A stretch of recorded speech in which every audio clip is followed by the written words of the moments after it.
Welcome to the Classroom Café, where it's all about brewing the conversation between fellow educators. This special presentation is brought to you by the United Federation of Teachers and the union's Member Assistance Program. Thank you for joining us today. We hope this podcast inspires you, nourishes you, and motivates you. Now let's get started. Hello, and welcome to another episode of the Classroom Café podcast. I'm Selma Williams, Mental Health Manager here at the UFT Member Assistance Program, and your host. On today's episode, we'll be discussing ways we can support caregivers of individuals with learning differences. If you're a caregiver, this episode is for you.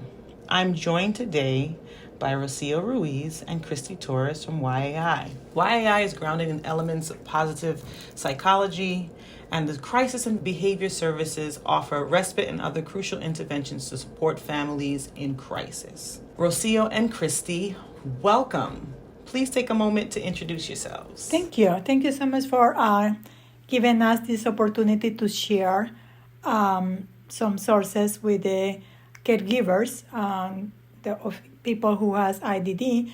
My name is Rocio Ruiz from YAI. I'm a director on Community Family Department.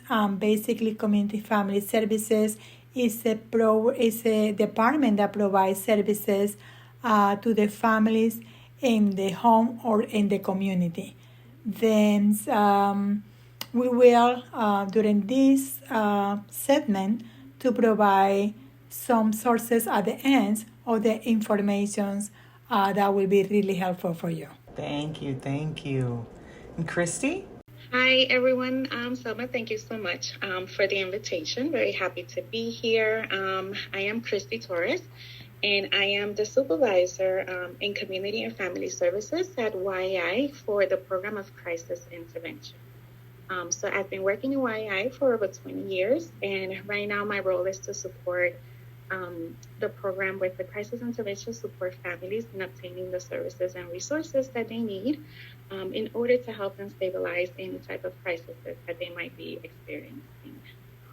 I'm very happy to be here, very happy to share what we do and also our resources. Thank you, and welcome again. And you answered my first question. I was going to ask you to tell us a little bit about the program, but you pretty much summed it up in your introduction. So thank you. So let's just dive right in, right? So I guess what we all want to know is, what are the trends that you're seeing with regard to mental health and those caregivers who are supporting individuals with learning differences, IDD, autism? What are the things you're seeing in the field? So some of the things that we've been seeing, especially in our crisis intervention program, is we have a lot of caregivers reach out to us because they're experiencing so many different things, especially during the pandemic. But one of those trends are really families are experiencing a lot of behavior issues in the homes with their children. They're also experiencing a lot of lack of supports and resources. They're having either financial issues, issues with paying their bills or their rents. So once all these different factors kind of sum together, families tend to really go into crisis. And this is when they reach out to us to get the support in order to help them stabilize the crisis and support them and direct them to the right services and resources to kind of be able to move forward with what's out there for them and what is it that they need to do. Yeah, to me, that sounds very overwhelming, right? So I guess my question is, what are the initial steps to take when you realize you're in this situation as a caregiver, right? You might be seeing a lot of increased behavioral challenges, increased financial challenges, emotional challenges that's happening within the home. Where do I find relief? How does this work? Yeah, I would like to add that when we are talking about the crisis, especially after all this experience that we have in the past 2-3 years with the pandemic, I believe everyone has been in some kind of crisis. And crisis can be defined, depends on your own personal experience, meaning that maybe one element can be trigger you to a bigger crisis, but maybe for other families that situations can be managed easily. Then it's important for us to keep in mind that definitely we define crisis as something that cannot be resolved in that particular moments with the skills or sources that we have. Then it's when can place your questions about what we do about that. I believe the first thing that we have to recognize is what exactly is what trigger our situations, our crisis. Is a family situation? Is anything related with the family? Is any economic situation? We change the job. We has less income, so we have the same income, but the funds are not enough for the expenses that we have. Is any other situations in the community lately in the situation that we are right now in our city? Is a lot of safety issues, concerns in the community where people actually get triggered about these elements at the point that some people doesn't want to go in the community, or people refuse to take public transportations, or people decide no to participate in some activities. Then all of these line up to definitely increase that stress and create at some point some crisis if you don't have that sources, right? So what does this crisis look like behaviorally, right? What are some typical behaviors that could be displayed in these situations? Okay, then I believe if we are talking in general for everyone, and later on we can speak more about the behavior that can be for the person with IDD. But when we have a crisis, people just can have swings, changes in the mood, right? People can be reactive. Little things can be trigger the person, the reaction can be some anger, agitations. Some people just get physical aggressive or verbally aggressive. Sometimes these irrational thought thinkings about repetitions or confusing thinking also can be some of the signs that you don't know, you feel like it, you don't know, or paralyzed, you don't know what to do. Sometimes some other signs can be that lack of the communication, like you separate yourself and you don't communicate with family members, you isolate yourself. Sometimes can be also lack of energy, like you feel tired, exhausted, you don't want to do anything, like the next day started and you don't even want to take a shower, go out or do the minimal things, or you feel dragging yourself to do any of the tasks that are the daily tasks. So I'm understanding that we should identify our triggers, right? And so once I've identified those triggers, if I'm a caregiver and I recognize that either the individual I'm caring for, even myself, am feeling triggered, what are some things that I can do to kind of soothe those triggers or to kind of avoid crisis if possible? One of those things, Selma, is really to have caregivers identify, okay, this is what's happening, this is how I'm feeling, these are some of the behaviors that I see that are occurring. They really could start, either one, ask for help, right? Reach out to either agencies or maybe, schools, a professional that could support you in guiding you to some sort of professional resource. But in the meantime, until that happens, right, you could also focus on, taking time for yourself, taking a pause and saying, okay, this is what I'm going to do today. I'm going to focus maybe on doing something different, doing something that maybe might make me feel a little better. Do some sort of self-care skill that can really help me in focusing on being more positive, on, not so much on what's happening. Really trying to reach out to family and friends just to stop, the isolation. But I think at that point, the most important thing is to realize, okay, this is what's happening. I need some sort of support, either professional or either through friends and family.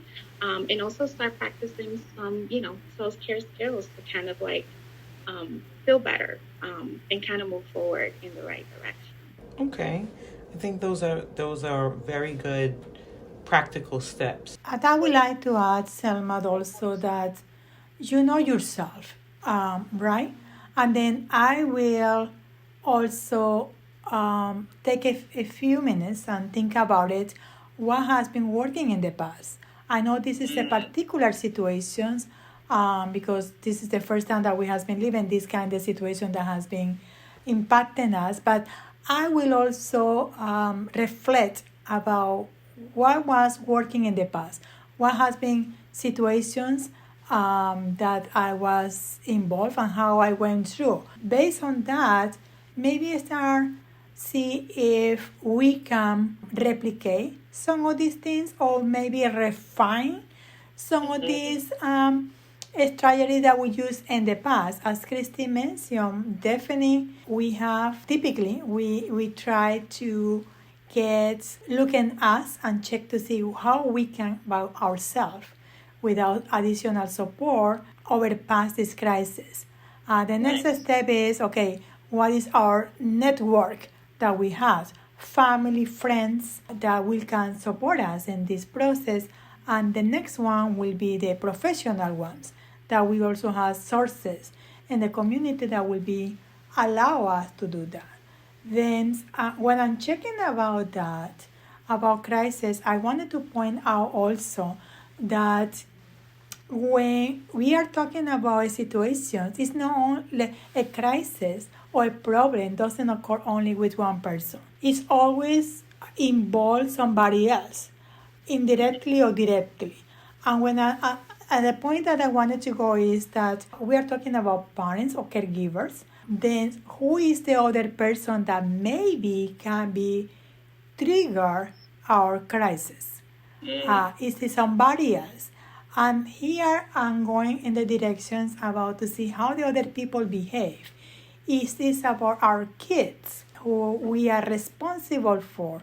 Because I'm a caregiver or as a professional, the people that I'm working with, what are the behavior that these people has been displaying? Is these people communicate the frustration, with low tolerance, screaming, yelling, removing clothes, running away? I mean, what are the behaviors that this person has been displaying and what is the behavior communicating to us? And then I believe will be additional approach about what if the information that we get and how we can respond to that.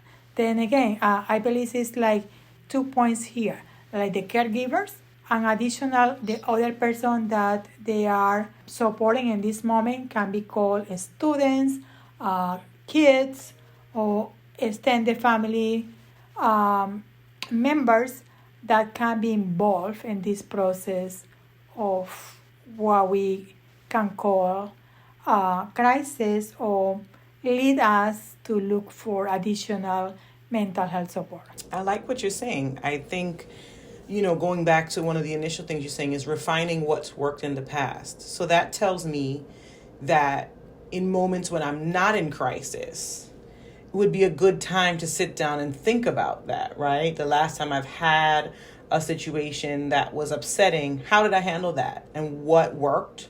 What didn't work, so we never do that again. But really, I like what you're saying about focusing on what worked and how to do it best, right? Like for me, I talk to clients about, engaging their senses, right? Like if there's something, that you particularly like to watch, a show that can take you out of a specific mood or headspace, or you like to touch certain things, run your hand underwater, or, just being in nature, changing your environment and going into nature, something that you can pull from to kind of pull you out of that crisis, or the person that you're supporting, whether it's your child or your student, out of that crisis. Is important to recognize and to have somewhere handy to call to pull from. I think that's a very, very important key. And then you talked about behavior being communication, right?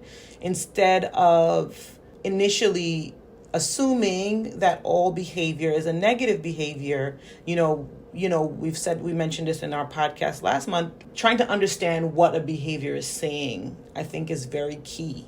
right? What your own behavior is saying, or what are you trying to communicate? Are you really angry? Or is it that you have some unresolved issue or emotion that needs to be attended to? So I think those are great points to really think about what's happening when you're in a stressful situation, and those external factors, right? And external factors there could be so many things. It could be the weather. It could be so cold that it affects your mood, right? It could be something completely random, but writing it down and really being intentional about it, I think, is something that is key. Right? Am I getting that correctly? Totally correctly. I believe that sometimes we react and we don't have that, or we don't give ourselves time to reflect and think about it and write down. I believe it's really important. In the same way that you made the list to go to the supermarket, to start making the list about whatever triggers your mental health. Especially because, like you mentioned, can be the weather, can be the news, can be maybe the new neighbors, can be the medicines, can be that you start getting sick and you don't realize about it. And in the same way that can be something impacting you, can also to the people that you taking care about it. Then the more important here is that if you in the past were able to surpass that difficult situation, that crisis, meaning that definitely this is going to be also other opportunities for you to utilize strategies, the same or similar or other ones, but it's always a hope for you to overpass that. And Selma, I think it's great that you brought up a lot of the techniques that are grounding techniques, right? Because families experience crises at the moment, and being able for them to know what to do at the moment when there's no one around or there's no immediate support, it's great for them to know, okay, these are the grounding techniques that I could use, which is some of the stuff that you mentioned, like deep breathing, taking a break, sitting down, just kind of knowing what your body's feeling. Those are great grounding techniques, and that could help you immediately. That's really internal, right?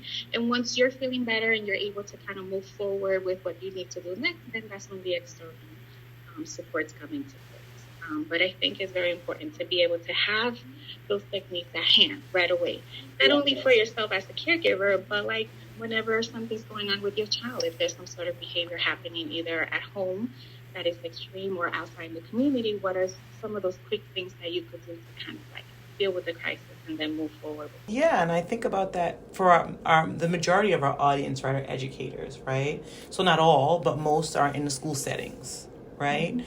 So what do you think are some quick and dirty, as we like to say, quick tips that they can use in their classroom? Because teachers are very much so caregivers, right? And they're with, children and other co-workers and other staff members that might need support. So what are some things that they can pull from in the moment to help themselves and also help those that they support? Okay, yes, definitely regarding to the school setting, it's important for us to keep in mind the routines or the rituals that the people typically have to support any transitions, right? Then for kids having a predictable day to know what is going on is really important. And then having a routine is, number one, a key. And the school is really good on that compared with the home. In the home, the people have so much freedom, and sometimes we get confused about how to utilize that space. Then in the school, more likely they have a routines, but also keep in mind that some kids or some people will be need more additional transition time or clue, like sums or something or visuals that help them to move from one to the another. Because we have been realizing, especially now when the kids are coming back to the school, we can be expecting a lot of behaviors. The things, our routine change. With all this pandemic, more likely, it's based on my experience that we have been heard from the parents, kids go to new classroom, and it's the same classroom. It's going to be maybe the setting is going to be different for the social distance or for whatever additional elements. The transportation has been changed. There has been losing a lot of teachers and a lot of workers in the transportation that may provide some changes. and then being predictable and being able to proactively present the people these changes or the kids these changes that definitely will be help them with these transitions.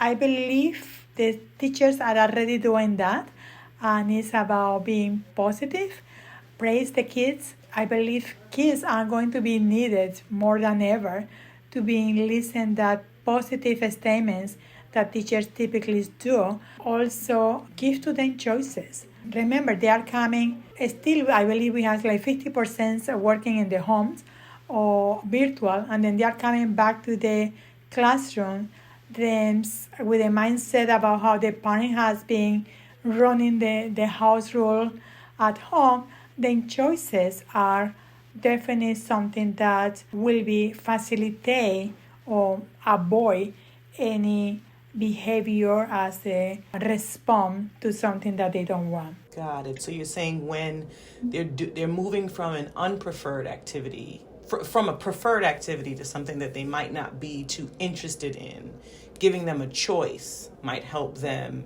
to have some ownership in the decision and might make them more inclined to do what you need them to do. I also think those are definitely great tips. I think for professionals too, for teachers in the classroom, I would advise, to stay calm when there's a behavior that's occurring, right?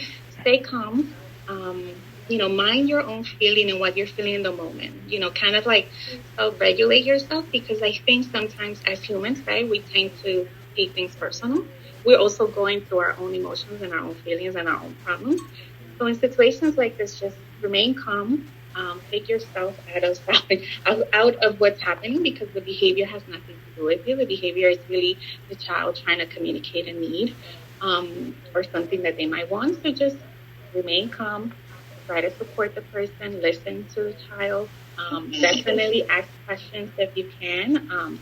Give choices like Rocio mentioned, help with transitions. But I really think that a lot of it, comes from like the person themselves, the professional, the teacher, how they're able to handle it themselves and how they're feeling in them, how positive they are, right? So it's a situation to really handle.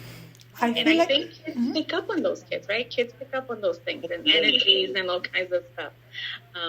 So the more, the more secure you feel, the more reassurance that you could provide as a professional, as a teacher, can really make the situation so much better. I take my hat off to educators because there's so much self-awareness that's needed to walk into a classroom or as a parent, right? To have to support a child who's going through a difficult time, right? I understand that firsthand as a parent myself.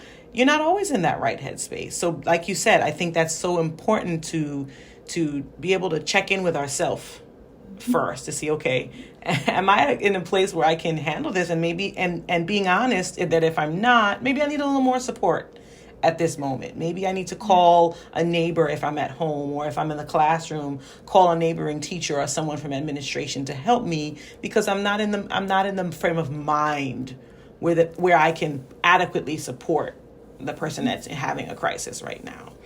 And I might be the person in crisis. It might trigger me. And I think that's all about planning ahead. What you said. Planning ahead as a professional, as a teacher. I know many years ago I worked in recreation with children with IDD and autism, and I always had to prepare myself in the mornings that we will go, that I will go in, because you didn't know what was going to happen. You had no idea what kind of behaviors you would be dealing with. You had no idea how the kids were feeling, how they were coming, once they get off the bus. So you just have to be ready. You have to be ready. You got to have a plan A and a plan B and a C and a D, and just take care of it. I believe that is the key, Cristy, regarding to, especially is we are getting prepared for the kids to come back to the classroom. Because I believe in the past school year, they were so flexible with the expectations, and we are moving to typical school day. Then number one, if we are talking about the teachers, definitely don't expect perfection. Don't expect that it's going to be everything be right, has open mind, and be ready for any situation, and know that every single kid comes from different home that have different problems. Then I believe getting information about how the kids communicate, how has been the kids' behaviors or reactions in the past 6 months or past months will be helpful, and also how has been suiting these needs, because kids also change. Then additional to that, I will say that for the teacher's perspective, to have a toolbox that allow them to utilizing whatever is needed for the kids. It's maybe, like you mentioned before, a lotion, something that they can touch, a fabric, something that made them feel safe and comfortable. I believe that is something for us to keep in mind, something warm, something cold. But again, I believe we need to be asking a few questions to the caregivers to give you better idea how to really suit the kid when the situation happens. And if the person is able to communicate verbally, when I was doing socialization, one of my questions is, how I can help you when you feel frustrated. First, what made you frustrated, angry? And second is, what do you expect me to do? And sometimes I get some answers that I was not even thinking about it. Then I believe it's really important always to check with the kids to make sure that we go in the right directions about that. I like that.